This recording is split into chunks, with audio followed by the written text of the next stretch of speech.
विश्वनाथ श्रीकांत जैसे एक्सपर्ट बार बार हाईलाइट करते हैं कि अगर बेंगलुरु की लेक्स और टैंक्स को रिवाइव नहीं किया गया तो इस शहर का फ्यूचर बहुत ज्यादा डार्क हो सकता है। दोस्तों, एक वक्त था जब बेंगलुरु शहर वाटर रिच माना जाता था, लेकिन आज गंभीर वाटर शॉर्टेज का सामना कर रहा है।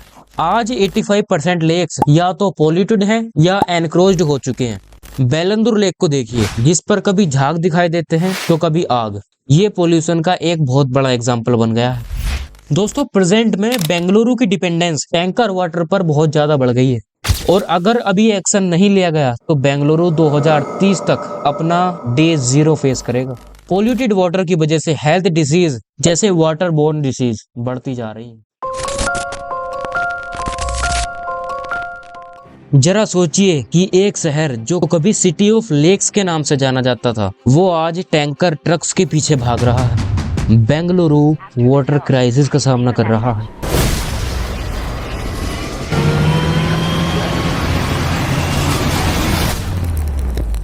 बेंगलुरु का पानी खत्म हो रहा है और ये क्राइसिस सिर्फ बेंगलुरु तक सीमित नहीं है। हो सकता है कि आने वाले समय में आपका शहर भी इस रास्ते पर हो।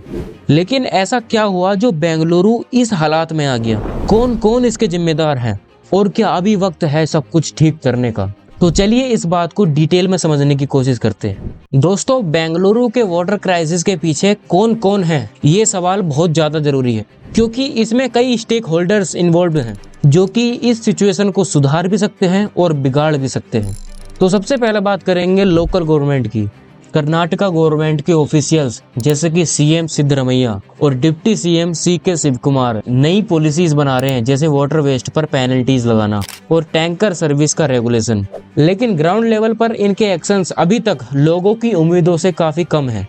दोस्तों, इन्वायरमेंटलिस्ट टीवी रामचंद्र और विश्वनाथ श्रीकांत जैसे एक्सपर्ट बार बार हाईलाइट करते हैं कि अगर बेंगलुरु की लेक्स और टैंक्स को रिवाइव नहीं किया गया तो इस शहर का फ्यूचर बहुत ज्यादा डार्क हो सकता है। ये लोग सस्टेनेबल वाटर मैनेजमेंट पर फोकस करते हैं, जैसे कि रेन वाटर की हार्वेस्टिंग, ट्रीटेड वेस्ट वाटर का रीयूज और ground water recharge. BWSSB Bangalore water supply and sewerage board, जो ऑफिशियली वाटर सप्लाई और सीवरेज मैनेज करता है, उसको काफी क्रिटिसिज्म फेस करना पड़ता है इफिशिएंट प्लानिंग और एक्सक्यूजिंग के लिए। साथ ही एनजीओ जैसे बाइनोम इन्वायरमेंटल ट्रस्ट और Bangalore Environmental Trust grassroots level पर काम कर रहे हैं ताकि community driven water conservation initiative successful हो सके। इनका फोकस है लोगों को एजुकेट करना और उन्हें अपनी रेस्पॉन्सिबिलिटी समझाने के लिए इंस्पायर करना। एक समय था जब बेंगलुरु का कल्चर रेन वाटर हार्वेस्टिंग और लेक्स पर रिलाई करता था। ये प्रैक्टिस अब अर्बनाइजेशन के नीचे दब गई है, लेकिन कुछ नेबरहुड्स कंपनीज में कम्युनिटी ड्राइवन कंजर्वेशन एफर्ट्स ने होप जगाई है कि हम अपना हेरिटेज फिर से रिवाइव कर सकते हैं। दोस्तों, एक वक्त था जब बेंगलुरु शहर वाटर रिच माना जाता था, लेकिन आज गंभीर वाटर शॉर्टेज का सामना कर रहा है। ये क्राइसिस मल्टीपल फैक्टर्स का रिजल्ट है और कुछ मेन फैक्टर्स की बात मैं आगे करने वाला हूँ।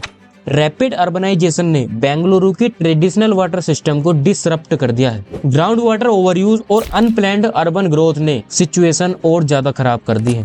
क्या आपको पता है कि बेंगलुरु के लेक्स नेचुरल नहीं है, बल्कि सेंचुरीज पहले मैनुअली बनाए गए थे रेन वाटर को हार्वेस्ट करने के लिए। आज 85% लेक्स या तो पॉल्यूटेड हैं या एनक्रोच्ड हो चुके हैं।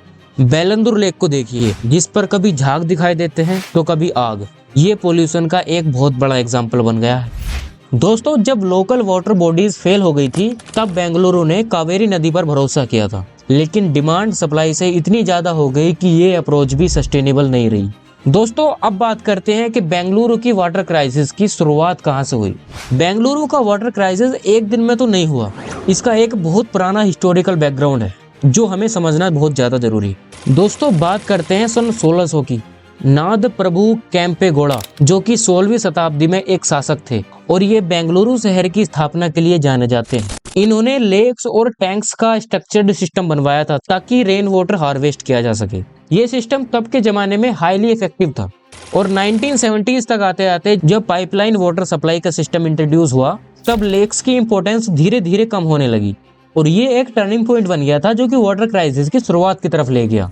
अब 1990s से लेकर 2000 तक रैपिड अर्बन ग्रोथ ने लेक्स और वेटलैंड्स को डिस्ट्रॉय करना शुरू कर दिया। एनक्रोचमेंट और अनट्रीटेड सीवेज का डिस्पोजल भी मेजर प्रॉब्लम बन गया। और अब बात करते हैं प्रेजेंट टाइम की। दोस्तों प्रेजेंट में बेंगलुरु की डिपेंडेंस टैंकर वाटर पर बहुत ज्यादा बढ़ गई है और अगर अभी एक्शन नहीं लिया गया तो बेंगलुरु 2030 तक अपना डे जीरो फेस करेगा। वो दिन जब शहर के टैप्स से एक बूंद भी पानी नहीं आएगा। बेंगलुरु के अलग अलग एरियाज इस क्राइसिस को अलग अलग तरीके से फेस करते हैं और ये डिस्पैरिटी हमें शहर के सोशियो इकोनॉमिक डिवाइड को समझने का मौका देते हैं। दोस्तों केस स्टडीज ये बताती हैं कि बेंगलुरु के बेलंदुर लेक के हालात कैसे हैं। इंडस्ट्रियल वेस्ट और अनट्रीटेड सीवेज की वजह से ये लेक आज इन्वायरमेंटल डिग्रेडेशन का सिंबल बन गया है। इसका फोर्थिंग और फायर इंसिडेंट पॉल्यूशन के गंभीर लेवल को दिखाते हैं। और बात करें वर्थुर लेक की तो ये लेक भी गंभीर पॉल्यूशन का शिकार है, अनट्रीटेड सीवेज का डंपिंग ग्राउंड बन चुका है।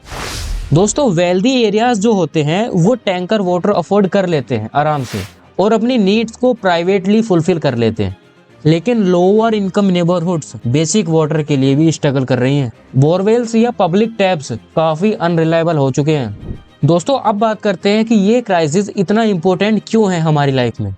बेंगलुरु का वाटर क्राइसिस सिर्फ एक शहर की प्रॉब्लम नहीं है, ये ग्लोबल अर्बनाइजेशन और मिसमैनेजमेंट का एग्जाम्पल है। अगर टाइमली एक्शन ना लिया गया तो वाटर स्कार्सिटी से लोगों की डेली लाइफ्स डिस्क्रप्ट हो चुकी हैं। पोल्यूटेड वाटर की वजह से हेल्थ डिसीज जैसे वाटर बोर्न डिसीज बढ़ती जा रही हैं।